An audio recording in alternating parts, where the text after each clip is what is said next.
पहले एक बार अदानी ग्रुप के शेयरों पर ही एक राय आशुतोष से ली जाए।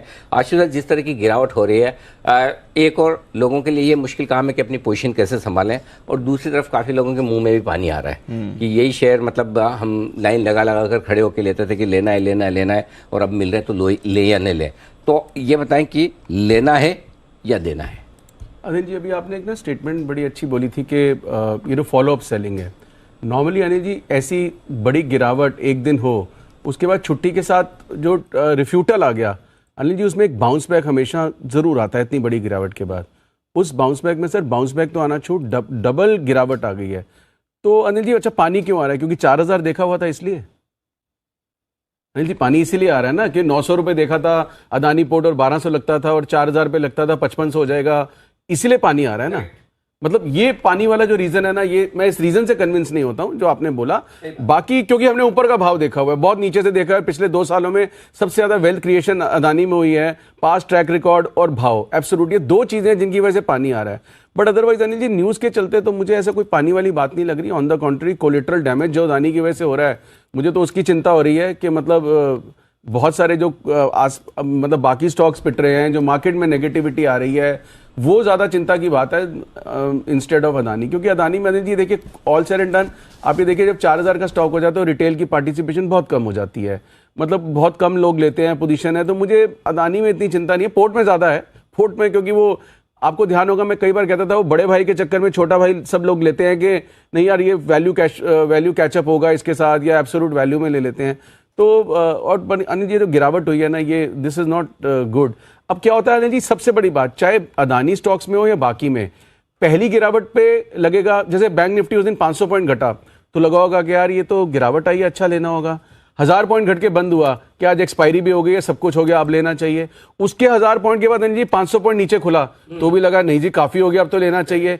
उस 1000 पॉइंट हो गया, अभी 1000 पॉइंट था 2 घंटे पहले, तब भी कुछ लोगों से बात हो रही थी बहुत हो गया, अब 1400 पॉइंट हो गया। तो अनिल जी मैं वो वाला आदमी तो नहीं रहूंगा ना जो मैं लोएस्ट पे लूंगा। तो मुझे तो 500 पे भी नहीं लेना, 1000 पे भी नहीं लेना, 1500 पे नहीं, दो तब मैं बचूंगा। नहीं तो मैं वो नहीं बनना चाहता कि देखा अनिल जी मैंने कहा था ना यहाँ से घूमेगा, घूमने से पहले मैं बहुत घूम चुका होता नहीं तो अब पता नहीं ना अनिल जी वो क्या है। तो अनिल जी रिवर्सल पे ले लेंगे। अच्छा दूसरी चीज थोड़ा ऊपर ले लेंगे लेकिन अनिल जी देखिए एज एन एनालिस्ट हम बात कर रहे थे 17800 750 टूटा तो खराब, करेक्ट बिल्कुल 17750, ठीक है 17750, चलो 700, अब तो पूरा टूट गया, अब तो कहते हैं खराब 17200 आएगा। अब एक तरफ मैं ये बोलता रहा, महीना 1.5 महीना बोलता रहा टूटते ही खराब टूटते ही खराब, अब टूटने पे अब जैसे चंदन ने कहा कि ऐसी पैनिक में लेना चाहिए। अब मैं अपना वो लेवल रिस्पेक्ट करूं कि टूट गया, या मतलब एक वो कॉमन सेंस यूज करूं कि बहुत पैनिक आ गया। सोनी जी एक आम आदमी के लिए बहुत कंफ्यूजन है, इजियर सेड देन डन। मैं भी ये सब जो बोल रहा हूं ये बोलना बहुत आसान है मेरे लिए ये सब कहना, लेकिन लेना बहुत मुश्किल है। तो हम थोड़ा सा रिवर्सल पे लेंगे, बाकी इसी बजट के या चलते हैं 2 फरवरी के लिए कुछ ऑप्शन स्प्रेड बनाते हैं, अभी आपसे शेयर करते हैं। ये जो ओवरऑल बात थी अनिल जी, मैंने जैसे देखो 2 तरह के लोग हैं, एक ट्रेंड को ट्रेड करते हैं और एक ट्रेंड के विपरीत ट्रेड करते हैं। जो ट्रेंड के साथ ट्रेड करने वाले हैं वो ट्रेडर्स है, जो ट्रेंड के विपरीत ट्रेड करने वाले वो इन्वेस्टर्स है। तो इन्वेस्टर्स को जब जहां जैसा मौका मिलेगा वो मौका देखेंगे। ट्रेडर्स के लिए क्लियर कट है कि इंपॉर्टेंट लेवल्स के नीचे ट्रेड करना शुरू कर रहा है तो वहां पर आपको सावधानी रखनी है, और बिना मतलब के ये सोच के। प्रॉब्लम क्या होता है, जिस समय ट्रेडर्स को लेना होता है उस समय इन्वेस्टर्स लेते हैं, जिस समय इन्वेस्टर्स को लेना होता है उस समय ट्रेडर्स लेते हैं। तो वो सबसे बड़ी कंफ्यूजन वही है जो हम बात कर रहे थे, 17700 के नीचे सब कुछ बेच देना है, राइट। अब 17500 पे लग रहा है कि इतने पैनिक के बाद बेचना तो नहीं चाहिए, वो होता ही नहीं है, होता है ना। अब बताओ इस कंफ्यूजन में कैसे काम करें, यही सबसे बड़ा आंसर है। तो वो तो बात यही है, 18200 पे भी नहीं बिकता, 17700 पे भी नहीं बिकता, और इसीलिए लॉन्ग टर्म इन्वेस्टमेंट होता है। लेट्स सी कहाँ रुकता है, क्या होता है। अब ये किसको पता है कि 17500 आज जो है अब यहाँ से घूमेगा या 17200 300 तक का एक रास्ता जो खुला है 17700 के नीचे वहां तक पहुंचेगा। कुछ बड़े चार्ट पर एक बार जरा सुमित जी से राय ली जाए। सुमित जी कहाँ तक की जगह खुल रही है? नमस्कार अनिल जी, गुड आफ्टरनून। अनिल जी देखिए आज एक ब्रेकडाउन आया है इंडेक्स के अंदर, और ब्रेकडाउन के बाद ये वन वे गिर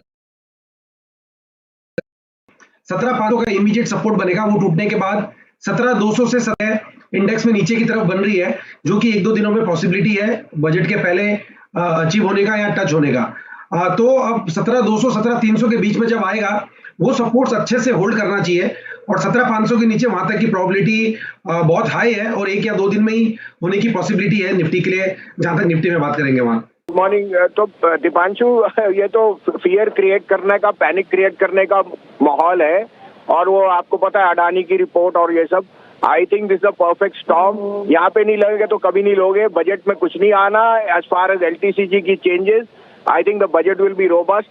मैं ये कह सकता हूँ कि February will be a global market rally, और ये 6 तारीख के बाद मेरे हिसाब से 18,500-700 अगर बजट में वो कोई नहीं हुआ तो उससे पहले ही आ जाएगी। It is very positive that the FIs have turn slightly cautious and short, because when they turn short that's the time when the markets go up. तो कोई दो राय नहीं, this is the time to buy. आपको update भी दे दूं, Tata motor, Ashok Leyland, Bajaj auto, ये 3 मेरे टॉप पिक्स थे। देखिए आज कहाँ पहुंचे हुए हैं, और आपको कॉन्ट्रेरियन होना पड़ेगा अगर आपको पैसे कमाने हैं। अब आपके लिए 2 पिक्स हैं, आप कहे तो मैं शुरू करूं। जी भसीन साहब प्लीज बताएं सर। तो देखिए, मेरे को लगा है कि Tata power is a no brainer. जिस तरह से उसके रिजल्ट 3 तारीख को आएंगे, it will be the best quarter in the last 16 quarter. 203 रुपए में लीजिए, स्टॉप लॉस ऑफ 199, 225 का target. Second is my favourite share which has come out with very strong number, DLF। I think at 353 there is a very good risk reward, 345 का stop loss, 370 का target. These are my 2 picks. And also, I would say that start buying calls on the 18,000 Nifty index, because you will be surprised on the upside. Revival के लिए तैयार हो रहा है। 18,000 की अगर आप कॉल खरीदना चाहें तो उस पर नजर रख सकते हैं। बट उसके अलावा भसीन साहब को पसंद है टाटा पावर, 225 का टारगेट, 199 का स्टॉप लॉस, और साथ ही DLF यहां पर मोमेंटम आ सकता है, 370 का टारगेट, 345 का स्टॉप लॉस। बहुत बहुत शुक्रिया भसीन साहब जुड़ने के लिए और अपनी कॉल्स देने के लिए।